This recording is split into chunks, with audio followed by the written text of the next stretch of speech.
시청자 여러분 안녕하십니까. 이제 11월 3일 마지막 심야 방송이 되겠습니다. 매우 중요한 뉴스들이 또 몇 가지 나와가지고요. 제가 이걸 다 전달해 드리고 참을 청하도록 하겠습니다. 맨 먼저 오늘까지 해서 이제 당원들을 대상으로 한 이 투표가 진행이 됐습니다. 이 투표 상황과 관련해서요. 윤석열 캠프의 이상일 공보실장이 조금 전에 논평을 내놨습니다. 한마디로 이렇게 투표하는 것은 진정으로 정권 교체를 할 사람이 누구냐?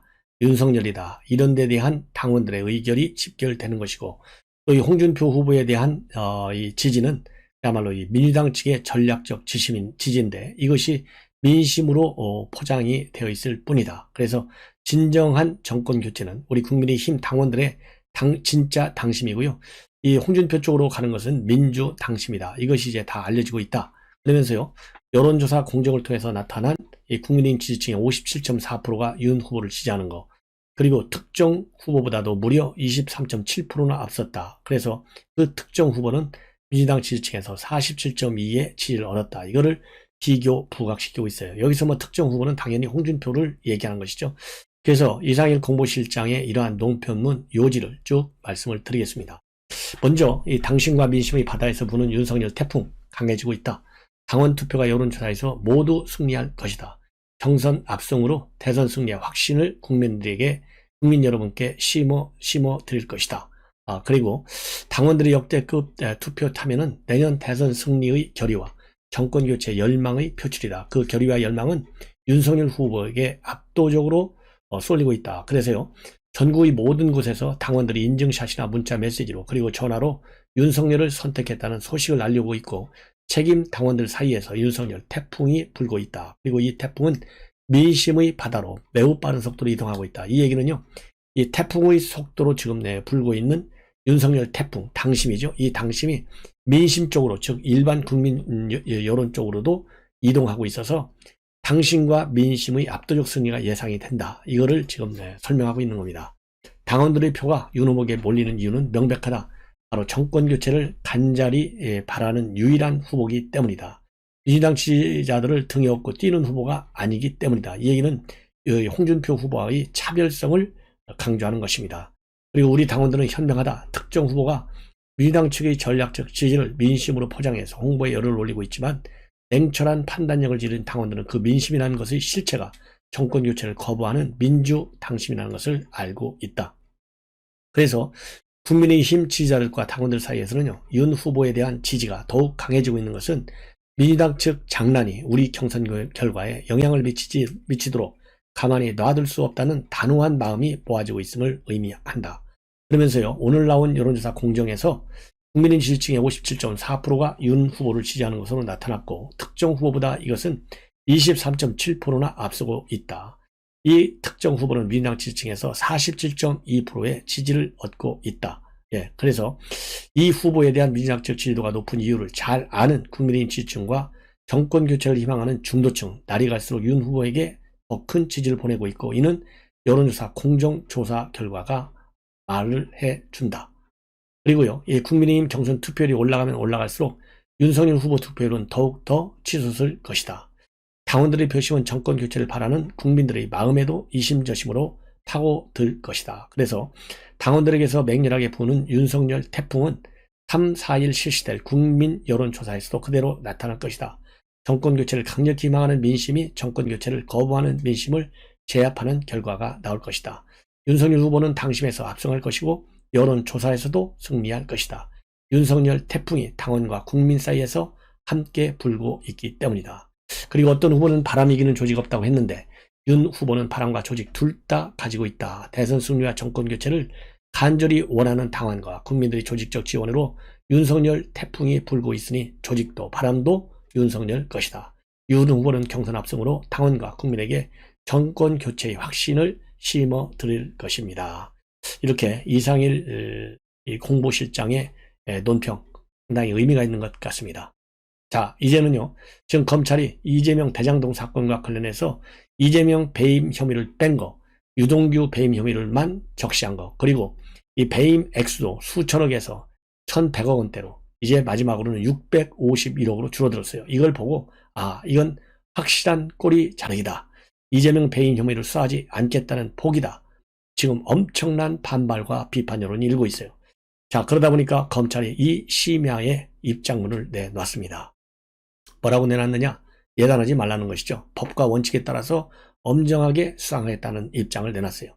뭐라고 되어 있는지 여러분께 말씀을 드리면, 수사팀은 현재까지 어떤 결론을 내린 바 없다. 앞으로도 결론을 예단하지 않고 증거 관계를 바탕으로 법과 원칙에 따라서 엄정하게 수사를 할 예정이다.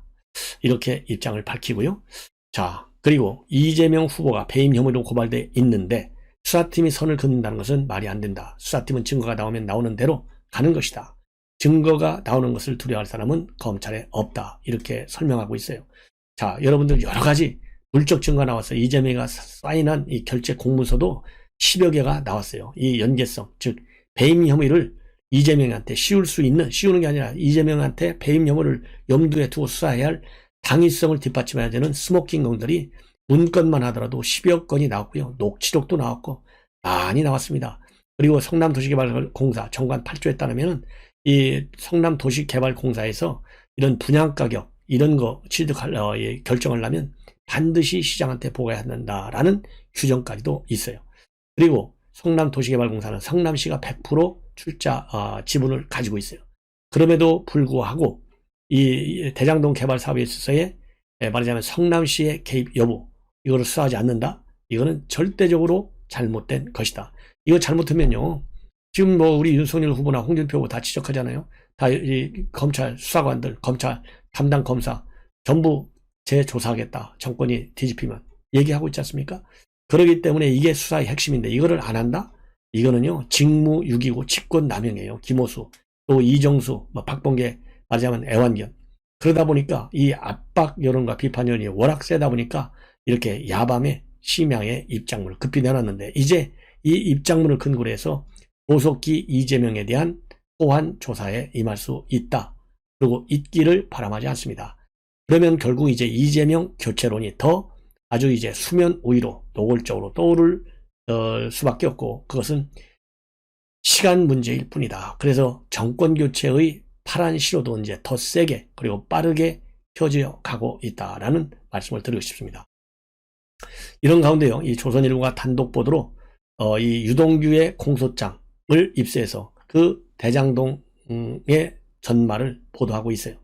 그래서 이 말하자면 판교의 노른자의 땅인데 거기서 수천억 이익이 예상된다. 그래서요, 이 이재명 후보를 비롯한 그들의 진영에서는 이거 부동산 경기가 나쁠 수도 있기 때문에 미리 성남도시개발공사 1822억 원을 챙겨놨을 뿐이다. 그래서 단군일의 최대의 수익을 가져왔다. 내가 설계한 건데 아주 잘했다. 이렇게 옹호를 했지 않습니까? 그런데 유동규의 공소장을 보면요. 이러한 이재명의 주장이 사실과 아닌 것으로 판명이 되고 있어요. 그래서 검찰에서 이렇게 제가 보기에는요. 왜 심야 이렇게 나왔느냐. 조선일보 단독 보도가 밤 10시경에 나왔어요. 밤 10시경에 나오니까 이거 공소장에 나간 거 아니에요? 이런 상황인데도 불구하고 배임 혐의를 적용하지 않는다? 그러면 뒤집어지죠. 검찰이 반란이 일어나죠. 이게 무서우니까 일단 입장문 하나로 모양새는 수사를 할 것 같은 진짜 수사를 할 것 같은 쇼를 벌리는 이런 입장문을 내놨다라고 저는 일단 판단이 됩니다. 검찰의 수사 의지 아직은 진정성을 믿을 수가 없어요. 여러분들도 마찬가지일 겁니다. 그래서 이 유동규 공소장 속에 나와 있는 대장동 사건의 전말 이제 검찰이 파악하고 있는 내용이거든요. 이거는 뭐 정확한 겁니다. 추론 이 보도가 아니에요. 사실 보도입니다. 그래서 이 부동산 경기를 고려할 때 민간 사업자들이 가격 하락으로 인한 리스크를 감수했다는 주장 정면으로 배치하는 겁니다. 그래서 이 검찰은 대장동 개발 사업이 진행될 경우에는 수천억 원의 이익이 발생할 것으로 처음부터 도시개발공사에서 다 파악하고 있었다. 이렇게 지금 확인이 되고 있는 거예요. 그래서 2차 공소장을 말하자면 조선일보에서 입수 보도하고 있는 겁니다. 그래서 검찰은요, 대장동 부지에 대해서 분당의 마지막 남은 노른자의 땅이다. 향후 개발 사업이 진행될 경우에는 막대한 개발 이익이 예상된다. 그래서요, 이 판교 신도시 남쪽에 인접한 위치 요건, 그리고 판교 테크노밸리 사업의 성공으로 인해서 일대 지속적인 택지 수요가 발생하는 반면에 주택 공급이 그 수요를 따라가지 못했다라고 하는 이 반증입니다. 그리고 수익성은요, 대장동 개발 사업의 수익성은 추가 기수된 유동규 그리고 구속영장이 청구된 정민용 변호사의 배임 행위 내용에도 그대로 등장한다고 합니다. 검찰은 이 사업이 막대한 추가이익이 예상된다는 근거로 6가지를 들고 있어요. 첫 번째, 성남시 전액 출자로 인허가 과정에서 위험부담이 전혀 없다. 이거는 여러 차례 지적됐죠. 그 다음에 도시개발법상 수용 권한을 보유하기 있기 때문에 지주 작업에 대한 위험부담이 없어요. 왜냐하면 강제 수용 권한이 있으니까. 그 다음에는 판교 신도시 바로 아래에 있기 때문에 위치적으로 입지적 장점이 있어서 LH가 개발 사업을 계획하는 이전부터 개발 수요가 끊이지 않았다는 점, 그리고 전, 답, 임야 등을 수용해서 지목을 대지로 변경해 매각하는 과정에서 막대한 배당 이익이 발생할 수 있다는 점, 그리고 판교와 대장동 부지를 관통하는 서판교 터널이 개통될 예정이어서 집가 상승이 예상됐다는 점, 마지막 6번째, 택지 분양으로 인한 배당 이익뿐만 아니라 화천대유가 직접 시행사로서 분양사업을 통해서도 수천억 원의 추가 이익을 얻을 수 있다. 이렇게 6가지 항목이 있어요. 그래서 이것만 보더라도 배임 행위, 이건 충분히 상상할 수 있는 것 아니겠어요?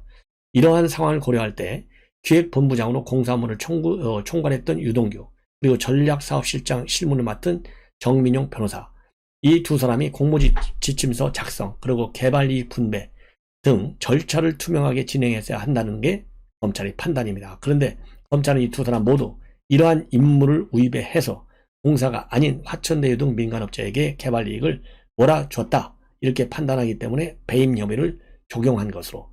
그리고요, 이 남욱과 정영학이가 아주 대장동 개발사업 초기 멤버로 참여를 했고, 그리고 김만배는 로비를 위해서 참여한 것으로 공소장에 나와 있습니다. 그래서 김만배, 남욱, 정영학, 그 다음에 유동규, 이게 대장동 개발 핵심 4인방, 거기에 플러스 알파에서 정민용 변호사가 지금 들어가 있는 거예요. 그리고 민간 이익을 극대화하기 위해서 7가지 필수 조항을 담아놨는데요. 이 7가지 필수 조항을 담게 된 것은 바로 정영학 변호사의, 정영학 회계사의 작품이었다. 이런 것도 나와 있습니다. 그리고 성남의 뜰이 우선 사업자로 선정되도록 하기 위해서 말하자면 유동규의 신임을 받는 정민용, 이런 사람들 갖다가 심사위원으로 집어넣었어요. 김문기 팀장이 두 사람을. 그래서 성남의 뜰 컨소시엄이 만점을 받게 하고 사는과 메리츠 컨소시엄은 빵점을 받게 한 거예요. 이거 어마어마한 비리 의혹이지 않았습니까? 핵심이잖아요.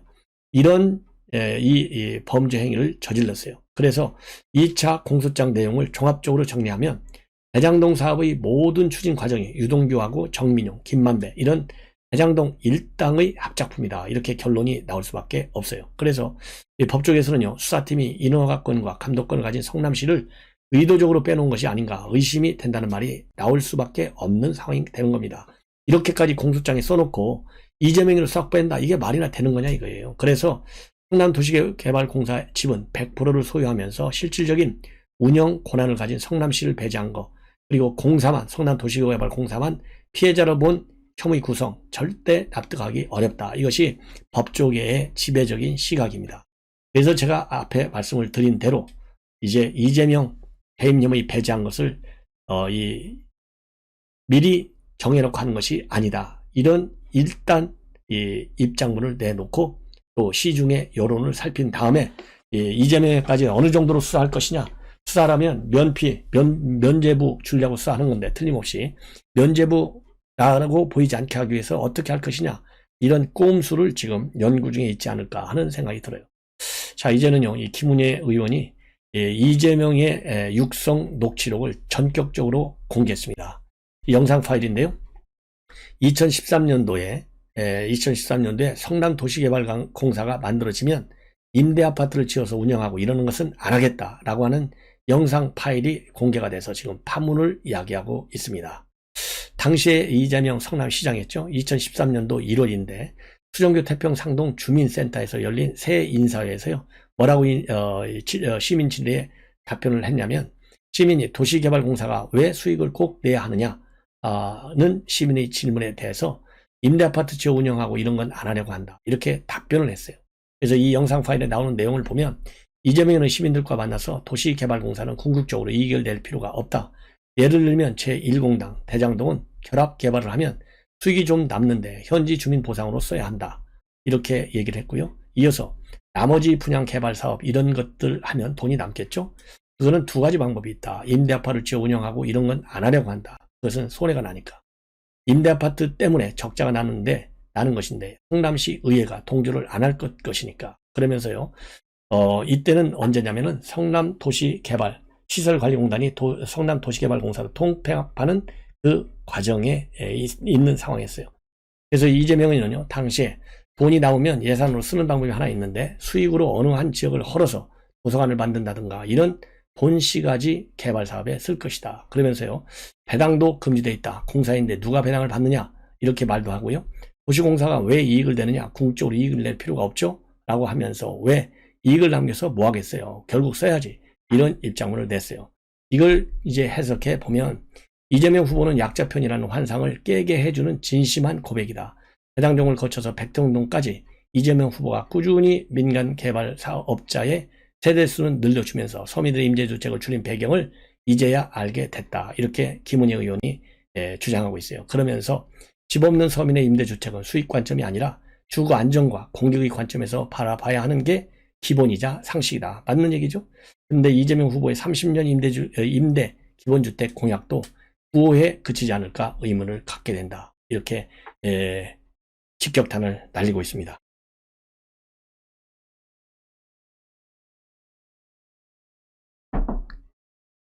그리고요, 이제 오세훈 시장이 TBS 예산을 아주 어마어마하게 지금 삭감하고 있어요. 그래서 김어준 출연료 지금 뭐 연 한 4, 5억씩 한다 이렇게 보도가 나온 바 있는데요. TBS 라디오 예산 96%를 삭감하고 났습니다. 결국 출연료 이제 정상으로 돌아가게 만들겠다는 겁니다. 그래서 이 서울시의회에 제출한 예산안 자료에 따르면요, TBS 출연금을 대폭 삭감하면서 라디오본부, TV본부, 보도본부, 전략기획실 예산을 96 내지 99%까지 삭감했어요. 그래서 TBS 출연금 금년에 375억 원이었는데 내년에는 252억 원으로 123억 원의 출연금을 줄였어요. 그래서 이거를 쭉 보면 서울시는 이 중에 라디오 본부 예산은 96.1%를 삭감했습니다. 그래서 21년도에 예산이 62억 5천여만 했었는데요. 22년도에는 예산은 2억 5천여만 원으로 60억 1천만 원이 삭감됐습니다. 그런데 이 96.1% 삭감된 라디오 본부 예산에는요, FM 방송 제작 및 운영 예산이 포함되어 있습니다. 그래서 이 FM 방송 제작 운영 예산에는 김어준이를 비롯한 출연자들의 출연료가 포함되어 있어요. 그래서 사실상 김어준에게 지급될 출연료 예산을 전액 삭감한 것이다 라는 평가가 나오고 있습니다. 잘 알다시피 김어준이는 회당 200만원 그리고 연간 5억 원 수준의 지금 출연료를 받고 있는 걸로 알려지고 있잖아요. 이게 얼마나 큰 문제를 야기하고 있지 않습니까? 이거를 싹 다 잘라버리겠다는 겁니다. 그런데 문제는 뭐냐? 지금 이제 서울시의 경우에는 110석 중에 99석을 민주당이 차지하고 있어요. 지금 민주당이 TBS 예산 삭감에 대해서 강력히 반발하고 있고요. 이 행정감사에서도 반발하고 있고, 또 TBS PD협회도 성명을 통해서 만약 이렇게 되면 TBS 모든 방송 제작 중단될 수밖에 없다. 이렇게 지금 얘기를 하고 있고, 또 뭐라고 그럴까요? 이 김어준, 이강택 TBS 대표도 여기에 지금 반발하고 나섰습니다. 근데 마침 김어준이가 말이죠, 이 123억 원의 예산을 삭감한다라고 오세훈 시장이 발표한 날 한 5분에서 10분 정도 늦게 방송에 나왔어요. 그래서 20분 정도, 5분 10분이 아니라 20분 정도 지각을 했어요. 그래서 이 예산 삭감에 나선 오세훈이한테 결국은 잘린 것이 아니냐, 이런 평가도 나왔었는데 그냥 교통사고 때문에 늦어진 것이고요. 그러다 보니까 김어준이가 오세훈 시장 출연을 요청하고 또 상업 광고를 허용해달라, 이런 입장문을 내놓고 있습니다. 자, 이제 마지막으로 한 꼭지만 말씀드리면요, 외교부 청와대가 노태우 대통령한테 온 외국 이 대통령과 수상들의 조전을 은폐했어요. 그래서 국제 망신을 사고 있다. 이것도 말이죠, 유족 측에서 주한 중국 대사하고 통화하면서야 알았어요. 이게 보도가 되지 않으니까 중국 측에서는 왜 이걸 보도하지 않느냐, 어떻게 된 거냐, 전달했느냐 묻기까지 하는 외교적인 결례를 범했다라는 지금 보도가 나오고 있고요. 자, 여기에 관해서 뭐라고 정부는 해명하고 있느냐, 한꺼번에 모아서 잘 전달하려고 했던 것이지 절대 은폐는 아니다, 이렇게 해명을 하고 있어요. 여러분들, 이런 정부 해명 이게 이해가 갑니까? 이거요, 누구의 지시로, 왜 이러한 조전을 다 감추고 은폐했는지 반드시 밝혀내야 된다. 그래서요, 우리 취재 기자 여러분들도 이거를 고소고발하십시오. 그리고 국민님도요, 이거 고소고발하시고, 시민단체도 고소고발해야 됩니다. 누가 어떤 경위로, 어떤 지시를 했길래, 그래서 여기 통신주에 핸드폰 전부 압수수색하고요, 관련 문서 전부 다 압수수색해서요, 철저하게 이러한 이 외교적인 결례, 반드시 그 책임자를 문책해야 된다고 생각합니다. 그러니까 이 얘기는 결국 뭡니까? 노태우 대통령이 결국 중국, 그 다음에 러시아, 북방 외교를 트는데 아주 선구자적 역할을 했잖아요. 그러니까 그 공을 이렇게 말하자면 이 서거 때 그 공이 외교적인 그 성과가 부각되는 것을 지금 바라지 않고 있는 거예요. 왜 바라지 않겠어요? 마침 G20 정상회의에 문 대통령이 나가잖아요. 그러니까 문재인 대통령이 외교적인 성과를 올려야 되는데 노태우 대통령 말하자면 성과로 이게 덮여질 가능성을 우려한 이 꼼수 때문에 이런 사태가 벌어진 것이 아닌가 하는 생각이 들고요. 자, 그래서 가가지고요, 지금 한미 정상회담을 하려다가 못했잖아요. 이것도 실패. 대대적인 실패요. 작년에 뉴욕 가서 못했죠. 지난번에 영국에서도 못했죠. 이번에 로바에서도 또 못하죠. 연속 3번의 다자 정상회의가 있는데 바이든하고 한 번도 공식 정상회담을 못 가져요. 완전 실패다. 그 다음에 교황 방북 금방 내 이루어질 같이 난리를 폈잖아요. 얼마나 이 하이 프로파일로 홍보를 했어요. 그런데 느닷없이 기조를 바꿨어요. 이 교황은 아르헨티나 출신이다. 따스운 나라다. 겨울에는 안 움직인다는 겁니다. 그러니까 이것도 갔다 와서 역풍이 불 게 분명하니까. 2018년도도 그렇게 교황이 그냥 원칙적인 말을 했는데 마치 적극적으로 갈 것 같이 홍보했다가 망신을 당했지 않습니까? 이번에도 똑같아요. 그래서 핑계거리를 만들어가지고 이제 슬그머니 교황 방북 카드를 뒤로 감추는 이 꼼수, 이 조전 감춘 거나 교황 방북 의도, 그리고 추진 가능성, 이거를 갖다가 또 탁 맞추는 거나, 또 이 한미 정상회담에 대해서는요, 그야말로 우연히 지나가는 길목 지키고 있다가 2, 3분 만난 걸 가지고 정상이 무슨 회담이 난 것처럼 떠벌렸다가 대망신을 당했잖아요. 대망신을. 이러한 문재인식 외교, 우리가 반드시 그 실패, 어디까지 나라를 추락시킬 것인지 참 지켜보기도 민망스럽다. 이런 말씀을 드립니다. 시청자 여러분, 이것으로 제 오늘 밤 심야 방송을 마치겠습니다. 내일 아침 다시 인사드리겠습니다. 편안히 주무십시오.